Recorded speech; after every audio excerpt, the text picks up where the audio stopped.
বিজ্ঞানীরা দেখতেছে ব্রেইনের জন্য সবচেয়ে এক নাম্বার খাবার হচ্ছে আলহামদুলিল্লাহ বলা। আলহামদুলিল্লাহ বলি কি কারণে? যখন শুকরিয়া আদায় করি তখন ভালো জিনিস আমাদের জীবনে বেশি পরিমাণ ঘটতে থাকে। শুকরিয়া আদায় করলে যেই লোকটা অসুস্থ হয়, মাথা ঠিকভাবে কাজ করে না, মন মেজাজ খারাপ, এদের বেশিরভাগ জনের সাথে কথা বলবেন, দেখবেন যে জীবন সম্বন্ধে কোনো রকমের আলহামদুলিল্লাহ নাই, খালি অভিযোগ, খালি মেজাজ গরম। একজন আরেকজনের সম্বন্ধে শুধু হচ্ছে সমালোচনা। খেয়াল করছেন কি? বাসা থেকে শুরু করে সব জায়গায় মিলান, যেই লোকটা সবচাইতে বেশি মেজাজ গরম, অন্যের উপরে রাগ হয়, অন্যের সাথে হচ্ছে খারাপ আচরণ করে, দেখবেন সেই লোকটা নিজেও কিন্তু শান্তিতে নাই। কারণ আল্লাহ নিজে বলছে তুমি যদি শুকরিয়া আদায় করো আমি বাড়াই দিব। আল্লাহ নিজে বলছে। এবং বিজ্ঞানীরা এখন দেখতেছে যে যত বেশি শুকরিয়া আদায় করে তার ওই পজিটিভ জিনিসগুলো তত বেশি পরিমাণ হয়। আমরা এখানে যারা যারা আছি প্রত্যেকেই একটা কথা এখন উচ্চারণ করব, আমাদের প্রত্যেকের অসাধারণ অসম্ভব ভালো একটা ব্রেইন আল্লাহ দিয়েছে। বলি আলহামদুলিল্লাহ। এটা বলি প্রত্যেকের অসাধারণ অসম্ভব শক্তিশালী একটা ব্রেইন আল্লাহ দিয়েছেন। আচ্ছা, মাথার মধ্যে যে ব্রেইনটা আছে এইটার ওজন প্রায় 1.5 কেজি। কত? 1.5 কেজি ধরবো। আচ্ছা, 1.5 কেজি ওজনের একটা ব্রেইন এই খুলির মধ্যে আছে, টের কি পাওয়া যায়? আপনি হাতের মধ্যে 1.5 কেজি নেন তো, কেমন শক্ত লাগে না? ওজন লাগে না? মাথার মধ্যে যে 1.5 কেজি ওজনের ব্রেইনটা আছে, এই যে সহজে সালাম ফিরাচ্ছি, এদিক ওদিক যাচ্ছি, সামনে পিছনে ইয়া করতেছি, ওই রকম কি 1.5 কেজি ওজন মনে হয়? আল্লাহ একটা অসাধারণ মেকানিজম করছে। সেটা কি? মাথার খুলির মধ্যে এক রকমের পানি রাখছে। পানি রাখার কারণে আমরা যখন নদীতে সাঁতার কাটি তখন আমাদের শরীরটা হালকা হয়ে যায়। এটা আর্কিমিডিস বলে একজন বিজ্ঞানী আবিষ্কার করছে। এবং আমাদের ব্রেইনটা আমাদের এই খুলির মধ্যে ওইরকম সাঁতার কাটতেছে। এবং সাঁতার কাটার কারণে যেই ব্রেইনের ওজন প্রায় 1,500 গ্রাম, সেইটা কমে মাত্র 50 গ্রাম হয়েছে। কত গ্রাম? 50 গ্রাম। এটা কিন্তু একটা প্রশ্ন ধরবো। তাইলে 1,500 গ্রামের ব্রেইন পানির মধ্যে সাঁতার কাটার কারণে কয় গ্রাম হয়েছে? Very fine. কত গ্রাম? 50 গ্রাম। তার মানে আপনি যে মাথাটা এরকম করতেছেন, কত গ্রাম করতেছেন? 50 গ্রাম। আমরা যখন মায়ের গর্ভে ছিলাম না, এই যে লাস্ট বেঞ্চ, মায়ের গর্ভে যখন ছিলাম, মায়ের গর্ভেও কিন্তু আমরা এরকম সাঁতার কাটতাম। এবং আল্লাহ এত সায়েন্টিফিক, মায়ের গর্ভে যখন আমরা ছিলাম মাকে লাথি মারতাম, গুতা মারতাম, কিন্তু মা যে কষ্ট করতো, এই জন্য মায়ের আলাদা একটা মর্যাদা আল্লাহ দিয়েছেন। এবং মুহাম্মদ সাল্লাল্লাহু আলাইহি ওয়াসাল্লাম তো আমরা এটা জানি যে সম্মান করব কার? মায়ের, তারপরে কার? মায়ের, তারপরে কার? মায়ের, তারপরে কার? বাবার। তার মানেটা কি? তার মানে যে যত বেশি পরিশ্রম করবে, যে যত বেশি কষ্ট করবে, তার মর্যাদা আল্লাহ তত বাড়ায় দিবে। আমরা যারা মুসলমান সমাজের আছি, আমাদের সবচেয়ে শ্রেষ্ঠ একটা বৈশিষ্ট্য হইতে হবে চেষ্টা করা, পরিশ্রম করা। 1 নাম্বার বৈশিষ্ট্য কি হবে? চেষ্টা করা, পরিশ্রম করা। পরিশ্রম আর চেষ্টা করার যে স্টাইলটা, সেইটা আল্লাহ আমাদের গোটাল ডেইলি রুটিনের মধ্যে অলরেডি দিয়ে দিয়েছেন। কীরকম? মুসলমান যারা 5 ওয়াক্ত নামাজ পড়ে না, 5 ওয়াক্ত ফজর যখন আমি নামাজ পড়ি, নামাজ পড়ার পরে আমরা অনেকে মূর্খ, তো নামাজ পড়ার পরে ইচ্ছা মতো ঘুমাই গেলাম, তাই লাভটা কি হইলো? আল্লাহ নামাজ পড়ার পরে আমাদেরকে পরিশ্রমে যাওয়ার জন্য সবচাইতে বেশি হচ্ছে উদ্বুদ্ধ করছে। নামাজ শেষ করো, তারপরে তোমার জীবিকা অন্বেষণে বের হয়ে যাও। জীবিকা অন্বেষণ মানেটা কি? স্টুডেন্ট যারা, সে কি টাকা ইনকাম করবে? নো, তার প্রধান কাজ কি? পড়াশোনা করা। তাইলে আমি ফজরের নামাজ যখন পড়লাম, তারপরে আমার প্রথম কাজ কি হবে? পড়াশোনা করা। কি করা? পড়াশোনা।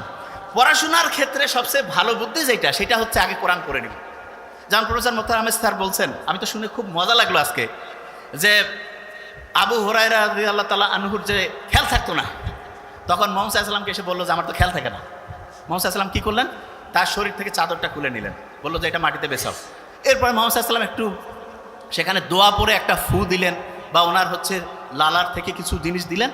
এরপরে ওই চাদরটা গোটায় বললেন শরীরে রাখো।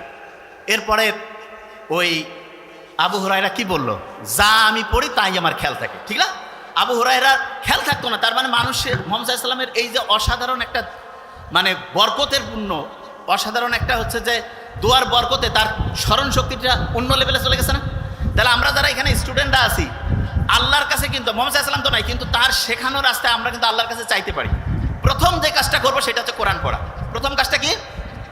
আচ্ছা, এবার আমি বলি আগে। ব্রেইনে যে পানিটা আছে, এইটার কারণে ব্রেইনের ওজনটা কত গ্রাম হয়? 50 গ্রাম। আচ্ছা, এবার শুনি। সকালে উঠে কোরআন শরীফ পড়ে যদি আমি বই পড়ি, লাভটা কি সেটাকে বুঝতে হবে।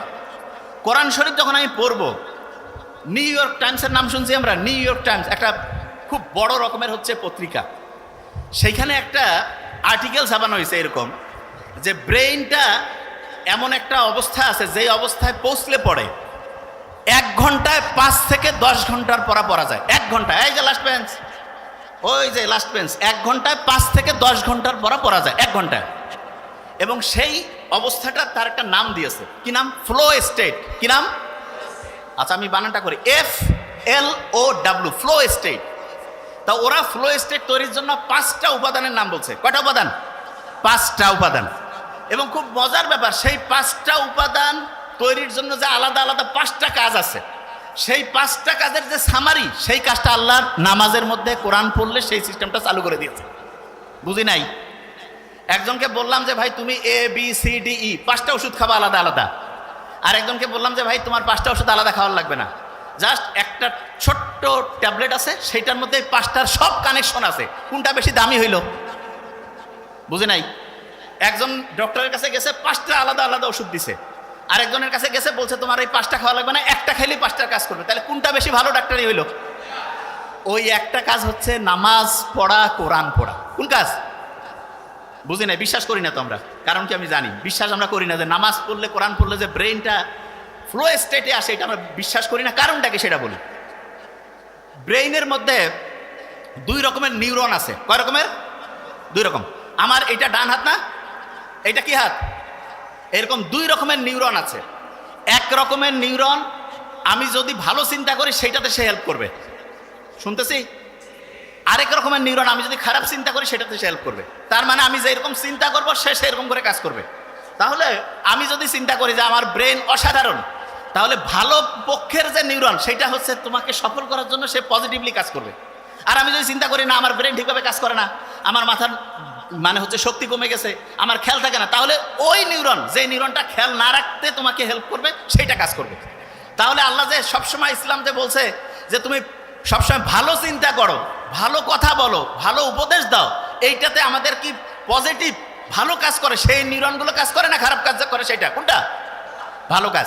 তাইলে আমি ভালো কথা বললে, অন্যের উপকার করলে, ভালো চিন্তা করলে আমার পজিটিভ নিউরনগুলো কাজ করবে না নেগেটিভগুলো? পজিটিভ। একজন যে অসাধারণ হয় তার কি নেগেটিভ নিউরন কাজ করে না পজিটিভ? পজিটিভ। আচ্ছা, এবার এই যে ঈদের সময় মানুষ লঞ্চে করে যায় না বাড়ি, ঈদের সময়? তা আগে তো ঈদের সময় দেখা যাইতো লঞ্চ এত বেশি জ্যাম প্যাক থাকতো যে মানুষজন হচ্ছে যে মানে জায়গায় পাইতো না। তা এক নাস্তিক, সে আল্লাহ তো মানে টানে না, সে পাশে কয়েকজন মুসলমান তাদের সাথে গল্প করতেছে যে আল্লাহ কি বানাইছে। বলছে কেন? বলছে দেখো তো এই যে বড় বড় যে চায়না, জাপান, আমেরিকা, এরা যে বড় বড় এরকম জাহাজ, তারপরে হচ্ছে যে এরকম ফেরি, বড় বড় বিমান টিমান যে বানায়, এগুলো দেখা যায় যে ওই বিভিন্ন ফ্যাক্টরির মধ্যে তৈরি করে, আলাদা আলাদা পার্টস থাকে, তারপরে সেই পার্টসগুলো এসে এক জায়গায় জোড়া দিয়ে একটা জায়গায় সুন্দর করে চলতে থাকে। তা বলছে এটা তো করে। বলছে আল্লাহ যদি এরকম করতো যে আমাদের হাতগুলো আলাদা খুলে রাখা যাইতো, পাগুলো আলাদা খুলে রাখা যাইতো, শুধু মাথাটা আর একটু বুক পর্যন্ত, তাইলে সবাই অল্প জায়গার মধ্যে হইতো, আর ওগুলো সবাই ব্যাগের মধ্যে জোড়া করে রেখে বাড়িতে নামার পরে আরাম করে আবার লাগাই দিয়ে চলে যেত। তা নাস্তিকের এই কথা শুনে কে আর কি কবে, সবাই কাছে আসলে আল্লাহ ধ্বংসই করে দিছে।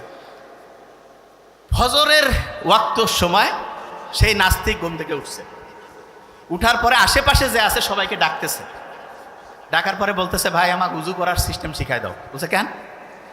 কয় ভাই আমি যা করছি জীবনে বড় ভুল করছি, এখন আমাকে ঠিক হওয়া লাগবে। কেন, কি হয়েছে? বলছে গতকালকে আমি বললাম যে আল্লাহ যদি এরকম প্রত্যেকটা হাত পা আমার আলাদা আলাদা করে ছোট ছোট করে, ওই যে বড় গাড়ির যেমন স্ক্রু আলাদা করে খুলে খুলে ব্যাগের মধ্যে রাখা যায়, সেই সিস্টেম যদি আল্লাহ করতো, আর আমিও তো নিশ্চয়ই তাহলে ব্যাগের মধ্যে ওইটা রাখতাম। তা ব্যাগেরটা গতকাল যে ব্যাগের মধ্যে আমি আমার হচ্ছে টাকা পয়সা আর কাপড় চোপড় রাখছি, ওই ব্যাগটা হারাই গেছে। যদি আমার ওই হাত পা ওই ব্যাগের মধ্যে রাখতাম তাহলে এটা তো নাই হয়ে যেত, আমি বাড়ি যাইতাম কেমন করে? বলছে আমি ভাই যা করছি ভুল করছি, নামাজ পড়বো, আল্লাহকে এখন থেকে ডাকবো। দেখেন একটা জিনিস, আল্লাহ কত সাইন্টিফিক, দেখেন আল্লাহ কীরকম সাইন্টিফিক, শুনলে অবাক হবেন। আমাদের একজনের হাত, একজনের পা, একজনের চোখ, কান আপনি চাইলেই কেটে আরেকজনকে লাগাই দিতে পারবেন না, যে এটা আবার কেমন কথা? হ্যাঁ, আপনি চিন্তা করেন তো, এই যে কালা জাহাঙ্গীর, পিস্তল রাইফেল, কত নামের অনেকজনকে পাওয়া যায় না? কারো হাত কেটে যদি আরেকজনের হাতে লাগাই দিলে যদি সেই লোকটা বাঁচত, যেরকম শয়তানি সরকার থাকে বিভিন্ন সময় দেশে, এদের যাদের হাত পার দরকার হয় সবাইকে নিয়ে যায়, বিশেষ করে মাদ্রাসার স্টুডেন্ট তো খুব পছন্দ ওদের, নিয়ে যায় হাত টাত কাটিয়ে আরেকজনের লাগাই দিত, ঠিক না?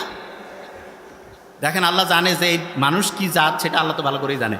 এই জন্য আল্লাহ এমন সিস্টেম করছে, হ্যাঁ আপনার হাত পা চোখ শরীরের বিভিন্ন অংশ ট্রান্সফার করা যাবে, ট্রান্সপ্লান্ট করা যাবে, কিন্তু সেইটার জন্য টেস্ট করা লাগবে।